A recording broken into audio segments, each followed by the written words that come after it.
Hello. आज का जो हमारा वीडियो रहने वाला है वो है आर्टिकल 13 ऑफ द कॉन्स्टिट्यूशन के ऊपर।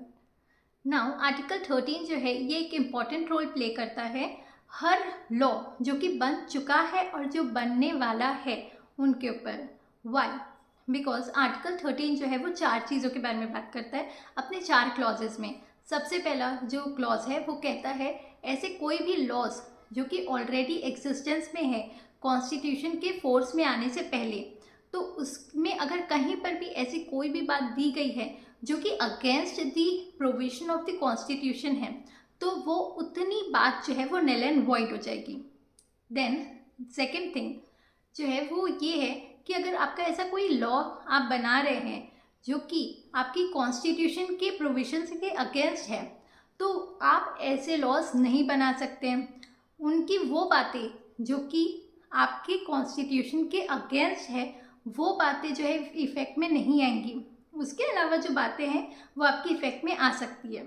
देन जो इसका थर्ड पॉइंट है दैट इज़ जो आपका थर्ड प्रोविजन है वो डिफाइन करता है लॉ क्या होता है, एंड एक और टर्म लॉ इन फोर्स क्या होता है इसे डिफाइन करता है।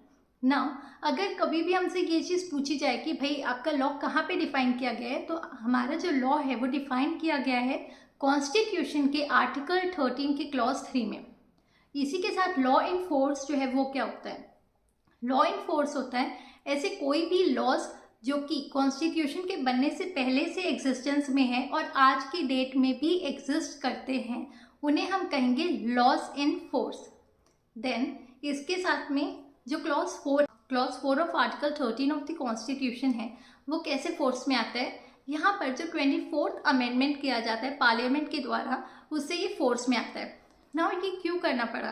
क्योंकि आपका आर्टिकल 368 जो है वो कहता है कि भाई constitution is subject to amendment, but अगर आप कॉन्स्टिट्यूशन को अमेंड कर देंगे और अगर इसके बेसिक प्रिंसिपल्स या जो फंडामेंटल राइट्स जो कि बनाए ही इसलिए गए हैं कि आप सिटीजन्स को क्या कर पाए, सिक्योर कर पाए, अगर उन चीज़ों को चेंज कर दिया जाए या अमेंड कर दिया जाए जिससे कि सिटीजन्स के राइट जो है वो हैम्पर हो, तो यहाँ पर आपकी जस्टिस तो सर्व नहीं हो रही है। So therefore to protect it Golaknath case आता है जहाँ पर कि कहा जाता है कि भाई आप जो है ऐसे कोई भी अमेंडमेंट नहीं कर सकते जो कि अगेंस्ट आपके फंडामेंटल राइट्स हैं। ठीक है, इसके बाद जो है पार्लियामेंट 24th अमेंडमेंट पास करती है जहाँ पर कहती है कि भाई ये जो आपका 13 है ना, ये अफेक्ट नहीं कर सकता है आपके आर्टिकल 368 को, जो कि कहता है कि constitution is subject to amendment, मतलब हम अमेंड कर सकते हैं फंडामेंटल राइट्स को। ठीक है, तो अब क्या होता है कि इसके बाद जो है अब ये इसी के साथ में पार्लियामेंट जो है क्लॉज 4 जो है उसे ऐड कर देती है आर्टिकल 13 में।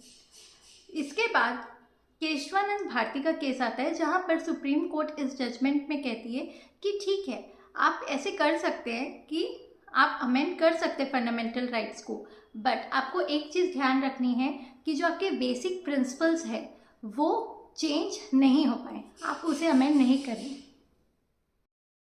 आई होप कि आपको आर्टिकल 13 जो है वो अच्छे से समझ में आया हो, and for more such type of videos please like, share and subscribe to my channel.